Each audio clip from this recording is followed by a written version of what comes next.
여러분이 갓난아이를 실제로 본 적이 있나요? 갓난아이가 바닥을 기어 다닌다고 한번 생각해 봅시다. 돌아다니다가 아이가 어딘가에 부딪혀서 큰 소리로 울기 시작해 본다고 생각해 봅시다. 그 모습을 본 아이의 부모는 어떻게 반응할까요? 시끄러우니까 조용히 좀 해 라고 짜증내면서 소리칠까요? 그렇지 않습니다. 아이의 우는 소리, 그리고 아이의 그런 모습을 따뜻하게 바라보고 따뜻하게 감싸 안아주고 아이가 아프지 않도록 꼭 안아줄 것입니다. 아이가 실수로 부딪히고 큰 소리로 소리를 지르고 또한 어리광 부리는 그런 모습들이 있어도 따뜻하게 품어주고 이해하고 안아주는 모습, 그 모습이 바로 엄마의 모습, 부모님의 모습입니다. 마치 그런 모습을 성경에서는 자비로운 모습이라고 표현합니다.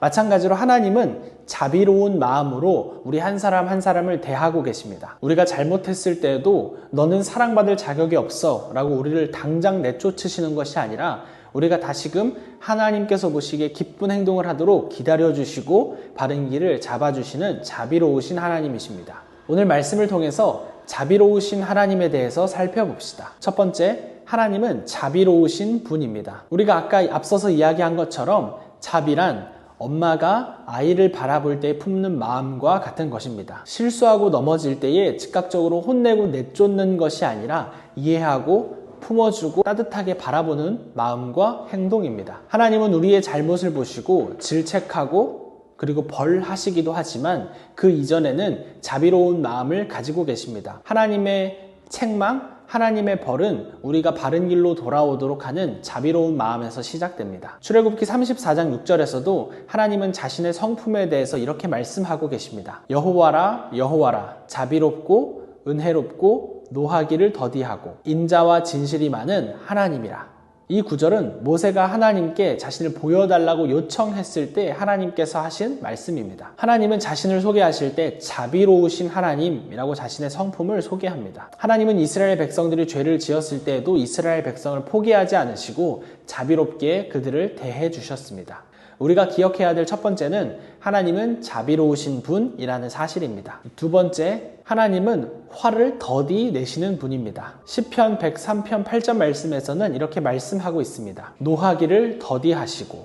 이것은 하나님이 절대로 화를 내지 않는다는 것은 아닙니다. 하나님은 죄를 보고 그냥 가만히 넘기시는 분은 아닙니다. 하나님은 죄에 대해서 반드시 벌하시는 공의로우신 하나님입니다. 그러나 하나님은 화를 참으시고 우리가 다시금 바른 길로 돌아오도록 기회를 주시고 기다려주시는 분이라는 것을 우리는 동시에 기억해야 됩니다. 하나님은 무작정 화를 쏟아내시는 분이 아니라 참으시고 노하기를 더디하시는 분이십니다. 잠언 14편 29절에 보면 이런 말씀이 기록되어 있습니다. 노하기를 더디하는 자는 큰 명철이 있고 성내기를 속히 하는 자는 미련함을 나타내느니라. 사람도 화를 천천히 내고 노하기를 더디하는 것이 지혜로운 일이라고 성경은 말하고 있습니다. 하나님은 세상에서 가장 지혜로우신 분이고 하나님이 곧 지혜의 시작이기 때문에 하나님은 노하기를 더디하십니다. 하나님은 우리를 아시기 때문에 우리의 약함을 아시고 우리의 약함에 대해서 즉각적으로 질책하시기 이전에 노하기를 더디하시며 자비롭게 우리를 대하신다는 것을 기억해야 됩니다. 또한 103편 8절에 보면 인자하심이 풍부하시도다 라고 기록하고 있습니다. 여기서 말하는 인자는 헤세드라는 단어입니다. 끝까지 약속을 지키는 충성스러운 사랑이라는 의미입니다. 변하지 않는 신실한 사랑이라는 의미입니다. 하나님은 한 번 사랑하기로 결정하면 그 사랑을 거두지 않으시는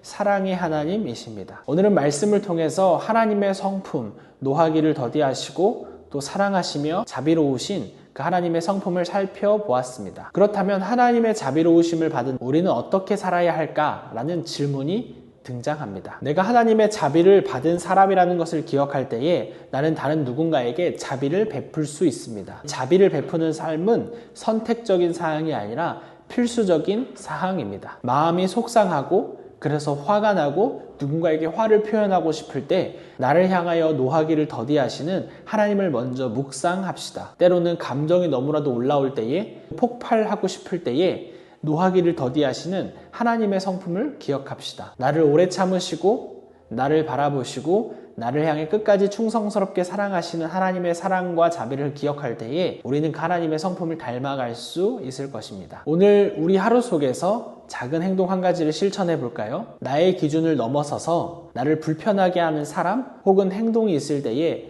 바로 거친 말을 하거나 거친 생각을 하기 이전에 한번 참아봅시다. 단순히 나의 감정을 무시하는 참음이 아니라 나를 향해 오래 참으시는 하나님의 성품을 기억하며 하나님의 마음으로 한번 참아보고 사랑으로 용납해 봅시다. 그렇게 자비로우신 하나님을 따라 자비를 베푸는 삶을 살아가는 우리 되기를 축복합니다.